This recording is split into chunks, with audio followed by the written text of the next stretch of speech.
Jesus came to the rescue.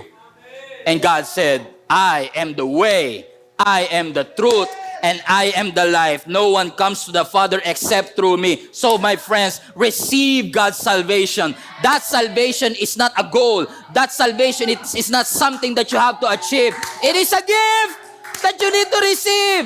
And say, Lord, I receive that gift. Lord, I receive salvation. Lord, I receive forgiveness. Lord, for all the things that I've done, hindi ko deserve ang kapatawaran. Pero salamat mga kapatid, hihinto na natin yung ating ugali na kaya na parang gusto natin i-achieve. Kailangan ko makuha yung salvation ko. Kailangan ko makuha yung kapatawaran ng Panginoon.